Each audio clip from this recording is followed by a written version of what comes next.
Hey everyone, welcome back to Josh's log for Star Trek Picard Season 3, Episode 6, The Bounty. So, wow, this episode was incredible. Spoilers. Loved it. Loved it. So much ship porn. It was great. It was fantastic. I love it. I think it might be my favorite episode so far, just because there's so much going on and we finally have most of our TNG brothers and sisters back, if you will. Where to start? Well, uh, yeah, Vatic, she's not happy. She's pressured a lot, right? Yeah, just vaporizing her crewmates. So I guess those crewmates, they say, could be like damaged shapeshifters that can't form any shapes anymore. Kind of vague. I'm sure we'll get that explained better. Yeah, finally, it's revealed. Jack, even though I don't think it can't be it, right? The syndrome Picard had, it can't be the same thing because that didn't give Picard superpowers like Jason Bourne. So I hope they explain that. I'm going to be a little disappointed if they all betted on that. I don't think so. I don't think that's the case. But I like how he insults Picard, Jack, and says, my mom tried to keep me from you because I'd be in harm's way, and I was doomed before I was even born. So yeah, Picard's not feeling too good, obviously, about that. Yeah, it was really unique. Like, yeah, you could pass that down, and you probably live decades before it gets to him badly. Picard or Worf and Raffi beam aboard. Great reunion. Beverly giving him a hug he hates, and he insults Picard's wine.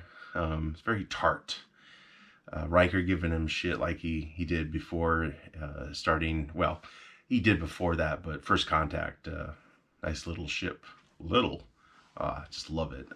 God, Dorn has not missed a beat. He looks pretty much the same.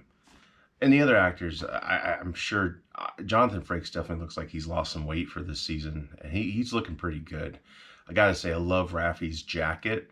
These leather jackets, we've been teased these for a while now, but seeing them another light, it really makes me appreciate them more and want one. I think it's a good look with the holster and everything with the phaser. Like, it's really, really cool. Like a way mission like looking. Really, really neat. And of course, Riker gets his jacket on. The only complaint I have is there's not enough red in that jacket. It's there, but it's very dark, and hers is very bright golden yellow. I'm thinking there's a difference there. We make them the same, same amount of color. Come on, I would love to have one of those jackets. So I'm sure they're outrageously expensive once they make them for public consumption. We'll see. But yeah, just the whole Daystrom Institute, or the base, the space station base, talking about the AI. We're like, what's that going to be? Turns out it was Moriarty. I think a lot of people guessed, but not the same Moriarty. That was really interesting. I thought for sure that was the same program from the Enterprise D, and he was upset because he thought he was given freedom with his lady friend. I forgot her name. So it wasn't the same guy. But they could really explore that in the future. I thought the actor did a great job. I wish we would have got more of him, but I totally understand. The writing's great.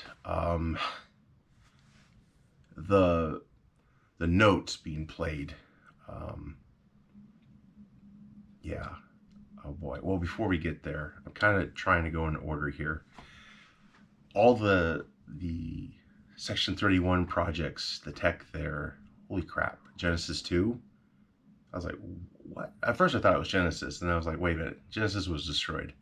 Genesis! This planet forbidden! Yeah, it was there. Genesis 2. I always thought that was something they should have revisited. Just, you would think, 80, 90 years from the original series or the original series movies, no one else tried the Genesis experiment or something like it. Also, Carol Marcus, what happened to her? So many unanswered questions. But anyway, that was a nice little Easter egg. That was cool. Kirk's body, you know, we're supposed to get a surprise guest on the next episode. And of course, that's coming like within, well, we have like 5-6 hours from now, I believe it'll drop. Wouldn't it be something if that was William Shatner? It's probably not going to be. Obviously, he's aged since Generations, but he still looks pretty good, and he looks younger than Patrick Stewart. I think I said this before, but man, that would be awesome if that was him.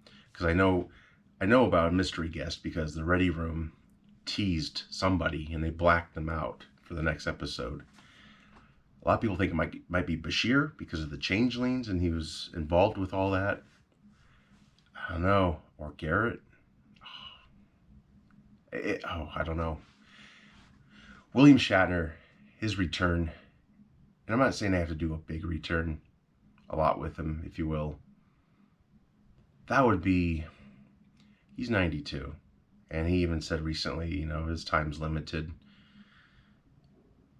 It would be really something if they could bring him back. Just give us one last time with him.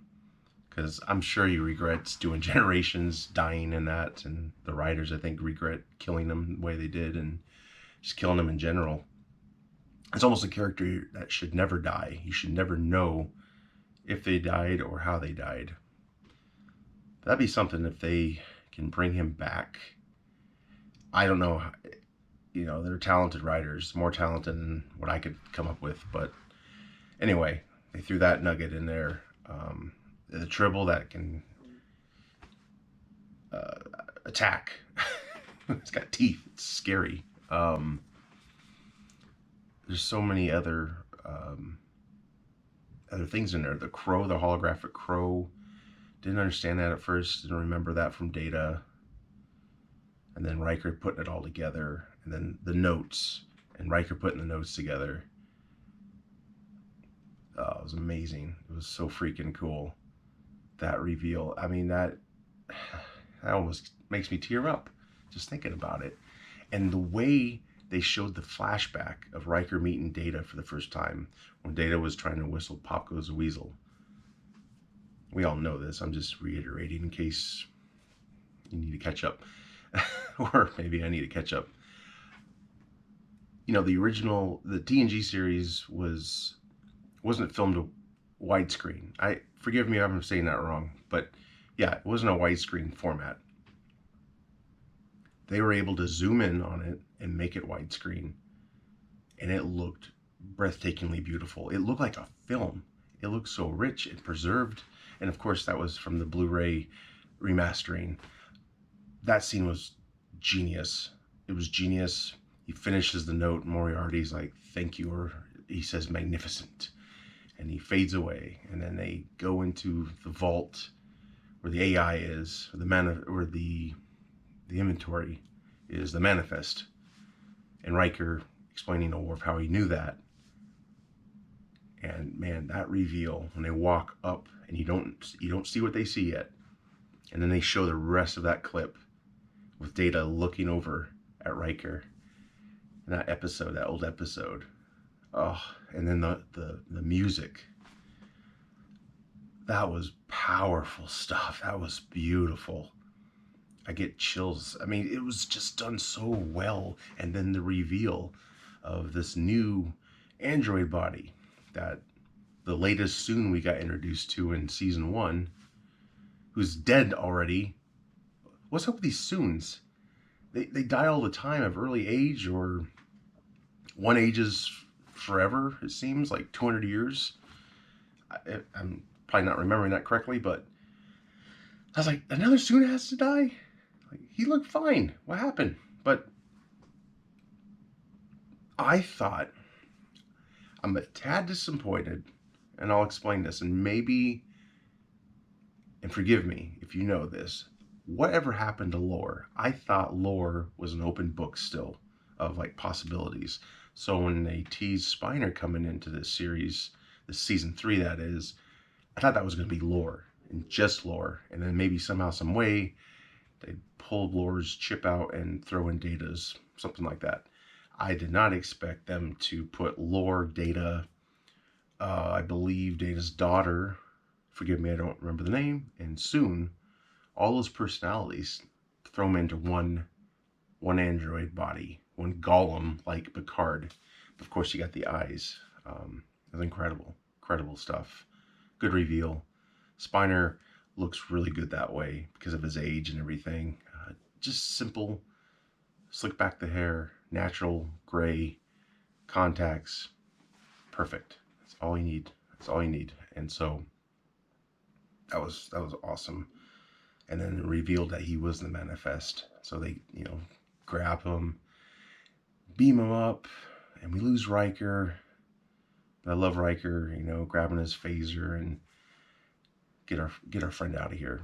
It was great. It was great. But I was really bummed they couldn't get Riker. Of course, the Fleet Museum, meeting Geordi and his daughter. His daughter's very talented actress, I think. I mean, she didn't have a lot to say and do, but I did forget that she was his daughter. Like, I actually bought her as an actress, which I'm sure she's done the training and she is a legitimate actress. She did a great job. I think she's got a great future, especially if they keep going with Star Trek. LeVar Burton, great. He brought something new to Geordi, age especially, his responsibility of taking care of all the classic ships. I mean, wow. When Seven was showing Jack all the ships, kind of quizzing him, and you got the Defiant and the classic Enterprise, Kirk's Enterprise A, Klingon Bird of Prey from Star Trek 4, and they actually used fan fiction, I believe, finally became canon. Someone a long time ago came up with and you might know this, came up with the idea that the Klingon Bird of Prey cloaking device reactivated underwater, and that's why it couldn't be found. And that's why there's never a mention of it again. So that was really cool how it finally revealed itself again, and they brought it to this kind of museum, this Fleet Museum, and the old space dock, which I have so many questions, like, how do you move something like that big? How do you move that through space? Like, I don't know. Probably too much picking apart, but the Voyager, that was a beautiful scene too, with Seven saying, I was reborn there. That was where my family was, and Jack saying, you're looking for family still, and some place to fit in. But that was so cool how, she showed her love for that ship, and she's really coming into her own. She's really redefining her character in the right way. Motion, a lot more emotion, laughter, maybe a little teary-eyed when she looked at Voyager. When they cloaked, the Titan cloaked, that was another surprise. I knew something was up. I actually thought they were going to take the Bird of Prey. But, yeah, the Titan cloaked. I love that effect they did in the bridge. That was really slick. I like that a lot. And it was nice that Geordi had to help Picard. He was hesitant, and his daughters talked him into it pretty much, or his daughter aboard the Titan. And Shaw goofing out or geeking out with the LaForge because he used to be an engineer, and it was just so cool to see that side of Shaw just fanboying out. And Geordi, accepting, what the situation was and stating it. It swooping in, Daystrom out of cloak at the end to pick up everyone. Oh, such a great shot. And the big reveal at the end was crazy. And they boot Data back up. Oh, that's so great. And Burton does such a good expression. He has good expressions. Like, even when he saw Data get on the transporter pad, his expressions are great. I mean, God, these actors are I think they're really trying to give it their all, more than they ever gave, I would say. Just excellent excellent acting, excellent writing. I feel Data and before, I forgot to mention before, all those personalities in one and trying to figure that out, who's who. And it was nice to hear Data again. And this was Data after Nemesis. No memory after that day, I believe. And he's got a new feature, the holographic projection out of his eyes. That was unexpected, but cool. Very cool. Very cool effect. And that reveal, that was Picard's remains were the thing that was taken. Wow. Like, what the hell? A lot of people think they're going to utilize the Borg implants in him, try to resurrect Locutus. There's so many theories. Perhaps, I mean, cloning's kind of already been done,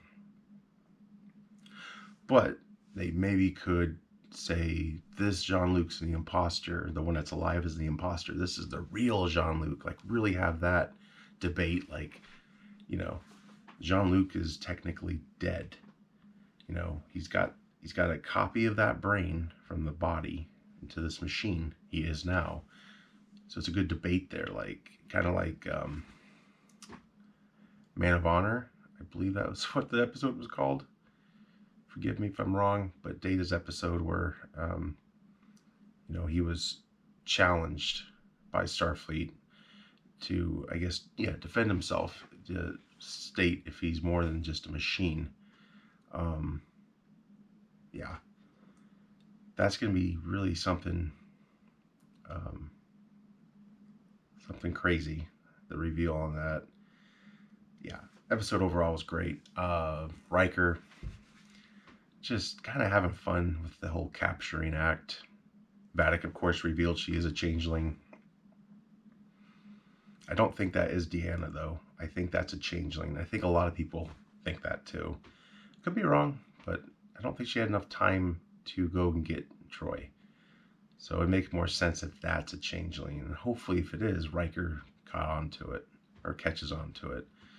Next episode, oh, I'm so excited. So excited. So, apologies, this is late, just like last week. I kind of wanted to get it out right before the new episode, so I don't have two logs next to each other on the same day. But yeah, I hope you're digging it. Keep up the love and support. I mean, you don't need me to tell you that, but we want more Terry Track. I really hope everyone watching this, listening to this, and watching the show feels the same. It's good stuff, great stuff, and I can't wait to see more. So next episode, I'll be back. Take care. Live long and prosper. Engage.